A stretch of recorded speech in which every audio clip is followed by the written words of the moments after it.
It was a simple, worn-out work boot sitting on the side of the gravel road just south of Hampshire, Illinois. It wasn't much to look at, if you could see it at all. It was about the same color as the dirt along the side of the road, making it almost invisible unless you looked closely. And because it was at the end of the summer, the grass at the side of the road was brown and long, further obscuring it from view. To be honest, the boot looked like it had been worn out long before it came to rest on the side of the road. Yet for the boot's owner, a man they called Doc, it still had some life left. It had to, because it was the only pair of work boots he had. He couldn't afford to toss out a pair of boots just because they didn't look nice anymore. Even the man he worked for when he was in these parts, Old Man Paulson, wouldn't have tolerated throwing out a pair of boots until they were totally worn out. Of course, Old Man Paulson was a tough old Swede who could make the eagle on a dollar scream. Doc didn't mind that. The old Swede had been kind and generous enough to him. Every spring, Doc would make the journey from his home in Alabama, driving the old car that Old Man Paulson had given him. It was a new old car every year, because Mr. Paulson didn't want Doc breaking down on the way. Doc would drive the car from Alabama to just outside the little hamlet of Hampshire, where Mr. Paulson's farm was located. Doc would spend the summer working on the Paulson farm and then drive his new old car back to Alabama, where he'd use it as a taxi to support himself in the winter months. Now, some folks may have thought it odd to use an old Ford Fairlane as a taxi, but there were no conventional cabs in the area where Doc lived. Most of his friends and neighbors couldn't afford the fees a normal taxi would charge. And besides, regular taxi drivers wouldn't pick up fares like Doc and his friends. In fact, they didn't even drive to that part of town.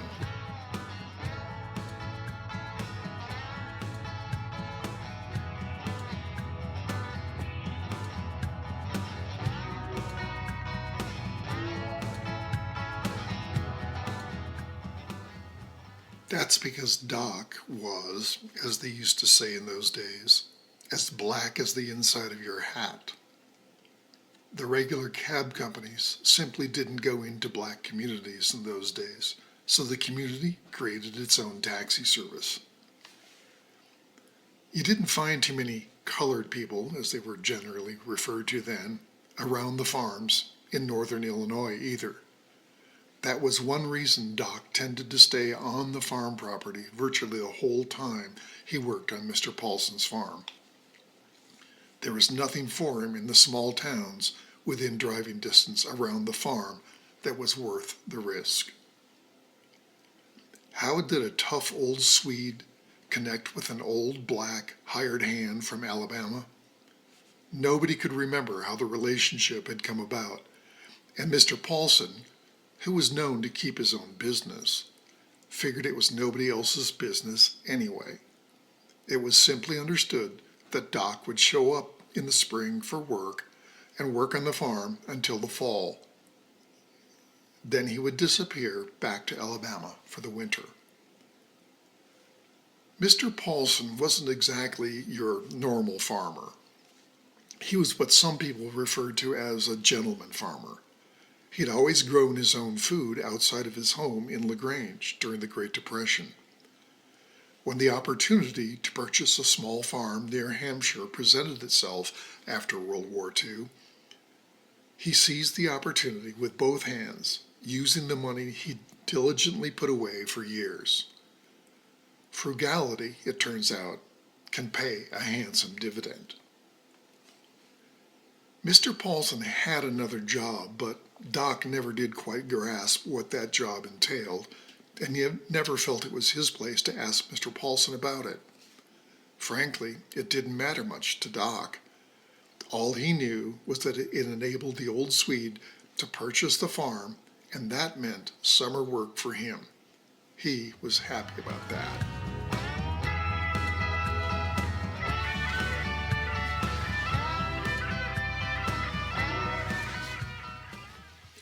Doc lived in the old farmhouse on the property.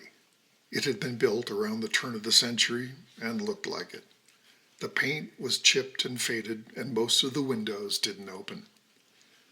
The rooms were small and a bit dark, and the stairs that led up to the room where Doc slept were narrow and steep. Doc didn't mind. He had the place to himself. The roof kept the rain out, and the house was sturdy enough for him. Looking out the window of his bedroom, Doc had a perfect view of the old barn. Mr. Paulson had a trailer set up not far from the barn where he, and on rare occasions Mrs. Paulson, would stay when they spent a few days at the farm. Old Man Paulson had some cattle. He also grew some corn along with alfalfa and hay to feed the cattle. That meant there was always plenty for Doc to do, and he was a good worker. He was never going to set any land speed records with the slow and deliberate way he moved, but he always got the job done, and he did it right. He fixed the fences so that Mr. Paulson's cattle wouldn't wander off. When the barn needed repair, he'd take care of that. Most of the time, Mr. Paulson would drive the tractor to cut the hay in the fields, but occasionally he'd turn that over to Doc as well. Doc wasn't the only one who would work on the farm. Old Mr. Paulson had a nephew by marriage who would often come out on the weekends and help with things. Doc never knew exactly what the arrangement was, but in fact, the nephew had borrowed money from Mr. Paulson for the mortgage on his house. At the time, he wasn't making enough money to qualify for a loan at the bank, so he and his wife had approached the old frugal Swede for a mortgage loan. The young man worked weekends on the farm to pay off the loan. The young man often showed up with his little boy in tow, and while the boy wasn't much help when it came to chores, he was happy as a hog in slop to be on the farm and to explore. Doc fascinated the boy because he was the first person of color the boy had ever met in his life. It even prompted the lad to ask his dad what Doc had eaten to turn his skin so dark.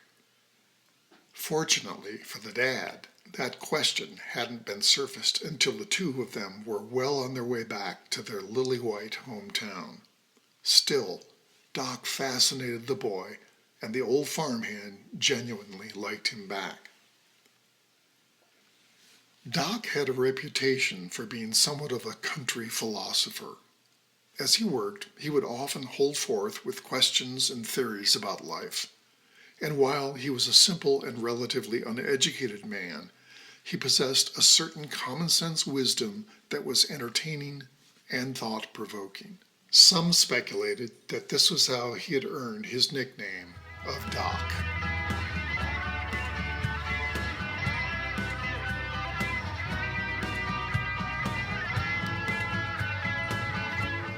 One day, the trio of Doc, the dad, and the boy had the task of cutting down an old willow tree that was leaning precariously over one of the pasture fences. While the tree seemed healthy enough, Old Man Paulson was convinced that it would blow over in the next storm, so he wanted it removed. Since he was the boss and paying the bills, the workers were happy to comply. Doc and the dad took turns with the axe as they proceeded to take the big old tree down. The first few swings cut through the bark into the meat of the tree. It glistened white and pure in the summer sun. "Oh, that's purty," drawled Doc as his eyes glistened. "Have you ever seen anything so nice?" The dad took a few more swings with the axe and exposed more of the pure white wood of the tree. "Oh my," exclaimed Doc, "I don't believe I've ever seen such purty wood before. Almost seems a shame to cut this tree down." Then it was Doc's turn to wield the axe. On his second stroke, the sound was different, and so was the appearance of the wood that the axe blade exposed. Beneath the pure white wood on the surface was a core that was black, slimy, and rotten. Doc drew a sharp breath and then looked at the dad and the boy and said, "Huh, reminds me of some people I've knowed. Y'all ever knowed any people like that?" The young boy stared quizzically at the old farmhand, clueless as to what the man was talking about. But then he looked at his father and noticed that he had an expression on his face that was somewhere between laughing out loud and deep thought. And later that evening, when they returned home, he heard his father repeat Doc's words to his mother.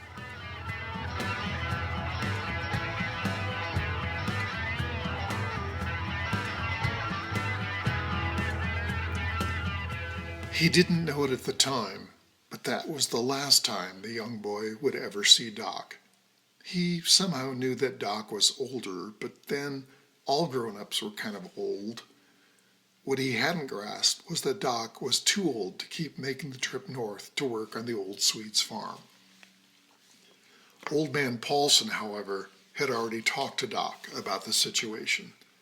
They both knew that the physical demands of the trip and the hard labor of the farm work were beyond what Doc could handle now. It had been coming for some time, but they both knew back in the spring that this would be Doc's last trip north. When it finally came time to say goodbye, Mr. Paulson thanked Doc, as always, for all his good and hard work. Then, for the last time, he handed over a set of keys for Doc's new old car.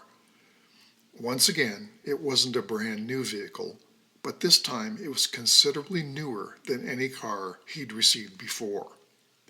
The value of the car was easily 2 or 3 times that of any of the previous automobiles Doc had received. Doc was stunned and delighted. He knew this car would function as a rural taxi for years to come and would enable him to earn a living without the demands that farm labor would make on his aging body. He thanked Mr. Paulson profusely, pumping his hand and grinning like a child who'd just been given a pony. He jumped in the vehicle and took off down the driveway, turning right onto the gravel road. In his excitement, he'd left one of his work boots on the back bumper. Mr. Paulson called out to him, waving his arms in an attempt to alert him to the situation. But Doc never heard him and just drove on. As he left the driveway and entered the road, one of the boots toppled off the bumper and came to rest on the side of the road. The old Swede made a mental note of it, but by the time he left the farm several hours later, he'd forgotten about it. And it was dark anyway. Because it was fall, Old Man Paulson didn't return to the farm as frequently as he did during the summer months of the year. By the time he did return to the farm, the grass had turned brown and the boot was almost impossible to see along the side of the road. And as far as anyone knows, it's still there to this day.